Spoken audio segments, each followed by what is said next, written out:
जय हिंद दोस्तों, जय हिंद बच्चों। सबसे पहले तो आप सभी को नूतन वर्ष की हार्दिक शुभकामनाएं। आपके सभी सपने इस नूतन वर्ष में सच हों, ऐसी ही ईश्वर से दुआ करता हूं। और आज हम ज्योग्राफी विषय की फर्स्ट बुक के 10वें चैप्टर मानव बस्तियों वाले पर हम कुछ इम्पोर्टेंट MCQ क्वेश्चन की प्रैक्टिस है वो करने जा रहे हैं। चलिएगा, अपने साथ दीजिएगा। अपना मिशन है अब की बार 90 पार, जिसे हम अचीव करके रहेंगे। चलिएगा, अभ्यास स्टार्ट करते हैं। आप भी साथ में आंसर दीजिएगा। पहला प्रश्न आपकी स्क्रीन पर है कि निम्न में से किस प्रकार की बस्तियां सड़क, नदी या नहर के किनारे होती हैं? वृत्ताकार, रेखीय, चौकपट्टी या वर्गाकार? बहुत ही प्यारा प्रश्न। किस प्रकार की बस्तियां सड़क, नदी या नहर के किनारे बसी होती है? क्या होगा इसका सही आंसर? बिल्कुल सही, रेखीय। रेखीय यानी नदी या नहर है, उसके किनारे हैं वो मकान जब बसाए जाते हैं, बस्तियां बसती है तो उसे रेखीय बस्तियां कहा जाता है। अगला प्रश्न देखिएगा। दूसरा प्रश्न है कि निम्न में से कौन सी एक आर्थिक क्रिया ग्रामीण बस्तियों की मुख्य आर्थिक क्रिया होती है? प्राथमिक, द्वितीयक, तृतीयक, चतुर्थ ऑप्शन आपके सामने लिखे हुए हैं। आपको ये बताना है भी ग्रामीण बस्तियां यानी गांव के अंदर कौन सी आर्थिक क्रिया मुख्य रूप से की जाती है?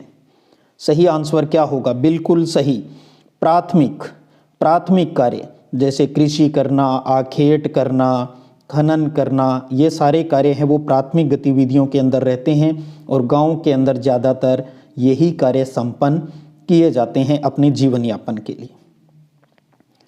अगला प्रश्न है तीसरा कि निम्न में से किस प्रदेश में प्रलेखित प्राचीनतम नगरीय बस्तियां हैं? प्राचीनतम नगरीय बस्तियां कहां पर रही है? वांगो नदी की घाटी, नील घाटी, सिंधु घाटी या मेसोपोटामिया सभ्यता की बातें आती हैं। इनमें से बताना है सही आंसर क्या होगा। सही आंसर है बिल्कुल सही, सिंधु घाटी सभ्यता से जुड़े हुए प्राचीनतम नगर है, उनके अवशेष हैं वो मिले हैं। तो प्राचीनतम नगरीय बस्ती के अवशेष कहाँ पर मिले हैं? सिंधु घाटी सभ्यता में सबसे पहले। अगला प्रश्न देखिएगा कि 2006 के प्रारंभ में भारत में कितने मिलियन सिटी थे? ये बताना है आपको। ऑप्शन आपके सामने लिखे हैं 40, 41, 42 या 43। सही आंसर क्या होगा? सोच के बताइएगा। 2006 के प्रारंभ की बात आती है, पुराने डाटा आपसे पूछे जा रहे हैं। मिलेनियम सिटी है वो इंडिया में कितने थे? बिल्कुल सही, 42, 42। अगला प्रश्न देखिएगा कि विकासशील देशों की जनसंख्या के सामाजिक ढांचे के विकास और आवश्यकताओं की पूर्ति में कौन से प्रकार के संसाधन हैं वो सहायक है? प्रश्न समझिएगा। विकासशील देश जिसमें अपना इंडिया भी आता है, जनसंख्या के सामाजिक ढांचे के विकास और आवश्यकताओं की पूर्ति के लिए कौन से प्रकार के संसाधन हैं वो सहायक है? ऑप्शन आपके सामने लिखे हैं, ध्यान दीजिएगा। कई बार बच्चे सीधा ऑप्शन के ऊपर ज़्यादा ध्यान देते हैं। मैं आपको सलाह दूंगा हमेशा ही, चाहे वो आपका यहाँ +2 का प्रैक्टिस हो चाहे कंपटीशन का, हमें प्रश्न की भाषा पर ज़्यादा स्ट्रेस देना है, उसको समझना है अच्छे से। तो क्या होगा सही आंसर ये बताइएगा। बिल्कुल वित्तीय, फाइनेंशियल पैसों का रोल है वो बहुत बड़ा होता है। तो इस प्रश्न का सही आंसर होगा वित्तीय, फाइनेंशियल। अगला प्रश्न है कि निम्न में से किसका अध्ययन मानव भूगोल का मूल आधार है? बहुत प्यारा प्रश्न है। किसका अध्ययन है वो मानव भूगोल का मूल आधार है? टेम्परेचर का, ह्यूमन सेटलमेंट का, सिटी का, सन नगर का, इनमें से क्या सही इसका उत्तर हो सकता है? बिल्कुल सही, सही आंसर है मानव बस्ती, ह्यूमन सेटलमेंट्स। मानव भूगोल का मूल आधार है मानव बस्तियों का अध्ययन करना। बहुत प्यारा प्रश्न है। अगला प्रश्न है कि वह बस्ती जिनमें मकान एक दूसरे के समीप बनाए जाते हैं कहलाती है? संहत बस्ती, परकीर्ण बस्ती, रेखीय बस्ती या इनमें से कोई नहीं? बताइएगा कौन सा? वो बस्ती जिसमें मकान एक दूसरे के समीप यानी पास पास बनाए जाते हैं। तो किस प्रकार की बस्ती के उदाहरण हैं? बिल्कुल सही, सहत बस्ती, कॉम्पैक्ट बस्ती, पास पास होते हैं इसके अंतर्गत जो मकान बने हुए होते हैं, सघन बस्ती होती है ये। उसके बाद अगला प्रश्न देखिएगा, प्रश्न है कि अधिक निकटता एवं प्रत्यक्ष रूप से भूमि से नज़दीकी संबंध रखने वाली बस्ती कहलाती है। प्रश्न की भाषा पर गौर कीजिए, अधिक निकटता हो और प्रत्यक्ष रूप से भूमि से नज़दीकी संबंध, यानी एग्रीकल्चर कार्यों पर ज़्यादा है वो ध्यान देने वाली बस्ती है, वो कौन सी होगी ये आपको बताना है। सही आंसर बताना, नगरीय बस्ती, ग्रामीण बस्ती, सहत बस्ती, प्रकीर्ण बस्ती।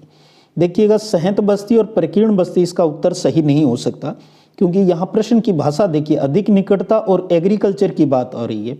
भी ये कार्य कहाँ होता है आपको पता है? ये जो कृषि वाले जो काम हैं, क्योंकि जहाँ खेती बाड़ी होती है उनमें ज़्यादा जुड़ाव होता है, और वो हमें कहाँ देखने को मिलता है? गाँव में देखने को मिलता है। गाँव के अंदर ये चीज़ हमें देखने को मिलती है। तो इसका सही आंसर क्या हुआ? ग्रामीण बस्ती। ग्रामीण बस्ती इस प्रश्न का सही आंसर रहेगा। अगला प्रश्न देखिएगा, अगला प्रश्न है कि ग्रामीण बस्तियों को प्रभावित करने वाला कारक है जलापूर्ति, भूमि, सुरक्षा, और चौथा है उपरोक्त सभी। प्रश्न की भाषा देखिए, ग्रामीण बस्तियों को प्रभावित करने वाला, भी कहाँ पर ग्रामीण बस्तियां हैं वो अधिक बसाई जाएगी, उससे संबंधित प्रश्न है। तो आपको पता है पानी भी चाहिए, जमीन भी चाहिए, सुरक्षा भी चाहिए। तो सही आंसर क्या हो जाएगा? उपयुक्त सभी, उपयुक्त सभी। अगला प्रश्न है कि निम्न में से किस प्रकार की बस्तियां झील व तालाबों आदि क्षेत्रों के चारों ओर होती है?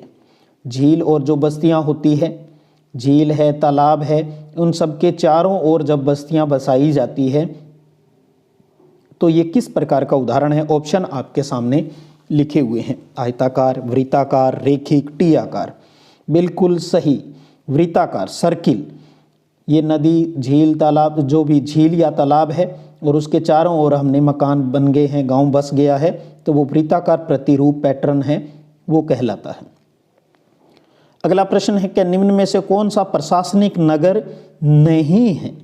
आपको पहले तो ये समझना चाहिए भी प्रशासनिक नगर होते कौन से। प्रशासनिक नगर किसी राज्य की राजधानी, किसी देश की राजधानी, जहाँ सारे एडमिनिस्ट्रेटिव काम होते हैं वो प्रशासनिक नगर है, वो कहलाते हैं। तो दिल्ली है ये राजधानी है, बीजिंग है राजधानी है, लंदन है ये राजधानी है। तो कौन सी राजधानी नहीं है? आगरा। आगरा यूपी में है लेकिन वहाँ की राजधानी नहीं है। तो सही आंसर क्या हो गया? प्रशासनिक नगर नहीं है इसका आगरा। अगला प्रश्न देखिएगा, अगला प्रश्न है कि निम्न में से अदीस अबाबा किस देश की राजधानी? अच्छा प्रश्न है, अदीस अबाबा किस देश की राजधानी है? इथोपिया, भारत, ईरान, दक्षिणी अफ्रीका। तो अब अगर आपको इन चारों देशों की राजधानियां पता है, भूगोल के विद्यार्थियों को पता भी होना भी चाहिए। तो अदीस अबाबा किस देश की राजधानी है? इथोपिया की, इथोपिया की राजधानी है भाई। अगला प्रश्न देखिएगा कि सन्नगर शब्द का प्रयोग, सन्नगर शब्द का प्रयोग सबसे पहले किसने किया? इस प्रकार के प्रश्न बोर्ड में आने की पूरी संभावना रहती है। पैट्रिक गिडीज ने, जीन गाटमैन ने, ममफोर्ड ने, ए स्मेल्स ने।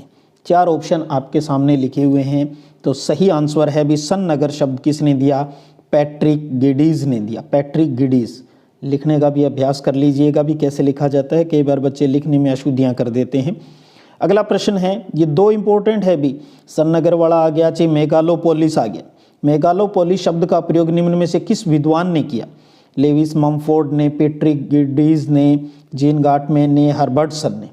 ये प्रश्न आपको बताना है भी इसका सही आंसर क्या होगा, सोचिएगा क्या होगा? जीन गाटमैन, बिल्कुल सही। जीन गाटमैन ने मेगालोपोलिस शब्द है वो दिया है। बहुत अच्छा प्रश्न है। अगला प्रश्न देखिएगा, प्रश्न है कि विश्व का सबसे बड़ा मेगा सिटी निम्न में से कौन सा है? विश्व का सबसे बड़ा मेगा सिटी निम्न में से कौन सा है? टोक्यो, न्यूयॉर्क, सियाल और मेक्सिको सिटी, ये बताना है आपको। तो वर्तमान में अगर बात करें विश्व का सबसे बड़ा मेगा सिटी, पॉपुलेशन में जो सबसे बड़ा है वो कौन सा है? जापान का टोक्यो। टोक्यो, बिल्कुल अच्छा प्रश्न और आपका सही भी है। बहुत अच्छा प्रयास कर रहे हैं। कई बार बच्चों की ये रहता है भी क्या सारे ही प्रश्न इंपॉर्टेंट है? आप ये क्यों सोचते हो भी हमें सिर्फ इम्पोर्टेंट उस पर फोकस करना है? इम्पोर्टेंट शब्द अपने आप में एक इम्पोर्टेंस रखता है, इसकी गहराई को समझेंगे क्योंकि ये शब्द आपको अट्रैक्ट करता है। अगर आप बार बार अभ्यास करेंगे इन प्रश्नों का तो आपको एक दिन ऐसा लगेगा भी आपको लगभग सारी चीज़ें तैयार है। अब चाहिए सिर्फ +2 की ही बात नहीं, इन फ्यूचर अगर आप कॉम्पिटिटिव एग्जाम में बैठेंगे तो आप में कॉन्फिडेंस आएगा। आप भी कम से कम छोटे प्रश्नों की सहायता से आप बहुत अच्छे से कंसेप्ट को क्लियर कर सकते हैं। अगला प्रश्न है कि विश्व की प्रथम मेगा सिटी, अभी अपना एक प्रश्न था भी सबसे बड़ी जो मेगा सिटी है तो उसका आंसर टोक्यो था। तो यहाँ पर यह है भी विश्व की प्रथम मेगा सिटी 1950 के आसपास की बात है। तो प्रथम मेगा सिटी है वो कौन सी है? शिकागो है, टोक्यो है, न्यूयॉर्क है, लंदन है, इसमें से आपको बताना है कौन सी है। तो अमेरिका की न्यूयॉर्क शहर, न्यूयॉर्क विश्व की प्रथम मेगा सिटी है। बहुत प्यारे प्रश्न है, अच्छे से इनको समझकर अगर करोगे तो याद रखने की ज़रूरत कहाँ है, ये अपने आप ही याद रहेंगे। आप नहीं याद करोगे तब भी ये अपने आप आपके याद रह जाएंगे। चलिए आज एक कुछ नए प्रश्न भी डाले हैं, जैसे आगे के जो प्रश्न हैं वो सत्य और असत्य के, सत्य और असत्य वाले क्वेश्चन हैं। आपको भी जो कथन लिखे हुए हैं वो सही है या गलत है। सबसे पहले तो अब आपके दिमाग में कईयों के आएगा क्या हमारे ऐसे प्रश्न आएंगे, ये कोई मुद्दा नहीं होता, आएंगे क्या आएंगे, ऑब्जेक्टिव के रूप में आएंगे, रिक्त स्थान के रूप में आएंगे, सत्य असत्य भी पूछे जा सकते हैं। रिक्त स्थान में आएंगे तो इन्हीं लाइनों में से हेरफेर करके ऑब्जेक्टिव वालों में से वन लाइनर, तो ध्यान दीजिए वन लाइनर हो गया, ऑब्जेक्टिव हो गया या रिक्त स्थान हो गया, सत्य असत्य हो गया, मिलान करने वाले हो गए। अगर आप थोड़ा सा भी गौर करेंगे तो यही प्रश्न घूम फिर के कोई ऑब्जेक्टिव बन जाएगा, कोई रिक्त स्थान के रूप में पूछ लिया जाएगा, कोई वन लाइनर के रूप में पूछ लिया जाएगा। गौर करेंगे तो अपने आप ये सारे प्रकार के प्रश्न हैं वो याद हो जाएंगे आपको अच्छे से, और इन्हीं प्रश्नों की सहायता से आप 1.5 नंबर, 2 नंबर, 3 नंबर के जो प्रश्नों के आंसर देंगे, कुछ आपकी बौद्धिक क्षमता के आधार पर होंगे तो उनको भी हल करने में आपकी बहुत हेल्प है वो रहेगी। तो प्रश्न है कि बस्तियों में भेद नगरीय और ग्रामीण आधार पर होता है, क्या ये कथन सही है या गलत है? बस्तियों में जो भेद, बस्तियों को हम 2 भागों में बांट लेते हैं भी, पहले नगरीय बस्ती या ग्रामीण बस्तियां, क्या ये आधार सही है? ऑप्शन बताइएगा क्या होगा। बिल्कुल सही है, ट्रू, सत्य कथन है ये भी। बस्तियों में जो भेद है वो नगरीय और ग्रामीण आधार पर होता है, ये कथन सही है। अगला प्रश्न देखिएगा, क्या सहंत बस्ती में मकान दूर दूर होते हैं? सहंत बस्ती, अब देखिए सहंत बस्ती में मकान दूर दूर होते हैं, क्या ये सत्य है या असत्य? तो सोचिएगा, सहंत बस्ती वो होती है जिसमें मकान है वो पास पास होते हैं। जब मकान पास पास होते हैं तो उन्हें कहा जाता है सहंत बस्ती। तो इसका मतलब ये कथन क्या है? ये कथन असत्य है, फॉल्स है, ये गलत कथन है। अब बताइए मकान दूर दूर किस में होते हैं? याद कीजिए शब्द को, परकीर्ण बस्ती, बिखरी हुई जो बस्तियां हैं, फैली हुई जो बस्तियां हैं उसके अंदर मकान है वो दूर दूर होते हैं। तो देखिए एक बात से 2 चीजें, अगर सहंत और परकीर्ण बस्ती में आपको डिफरेंस पता है तभी आप इस प्रकार के प्रश्न कर पाते हो। अगला प्रश्न देखिएगा, अगला प्रश्न है परकीर्ण बस्ती में मकान पास पास होते हैं। देखिए अब सहंत का जस्ट उल्टा पूछ लिया, परकीर्ण बस्ती में मकान क्या पास पास होते हैं, सत्य या असत्य? तो इजीली आप बता सकते हो भी सहंत जो बस्ती होती है, सहंत बस्ती में मकान पास पास होते हैं, जबकि परकीर्ण बस्ती में मकान है वो दूर दूर होते हैं। तो इसका हिसाब से ये कथन क्या है? बिल्कुल असत्य है, फॉल्स है, बिल्कुल सही।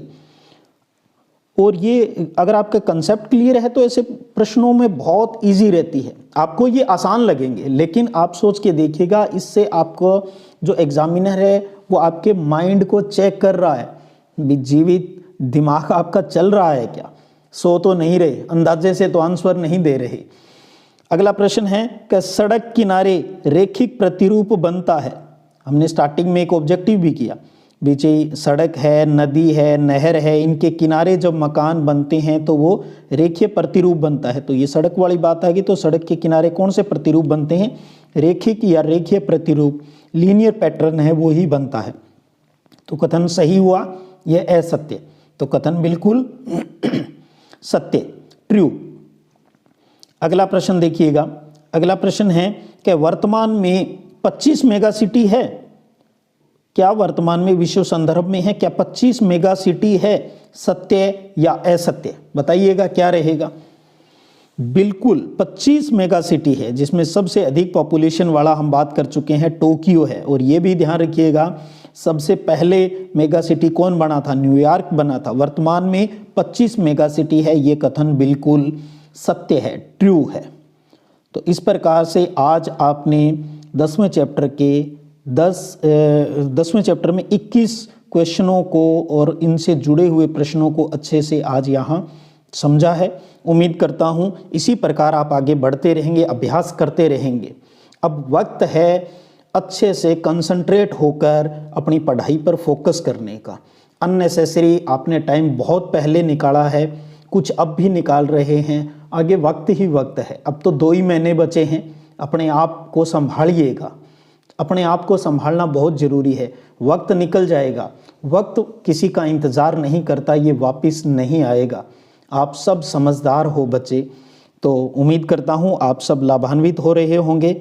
आज आपका रिजल्ट क्या रहा, 21 में से आपके कितने मार्क्स बने, ज़रूर कमेंट बॉक्स में शेयर कीजिएगा।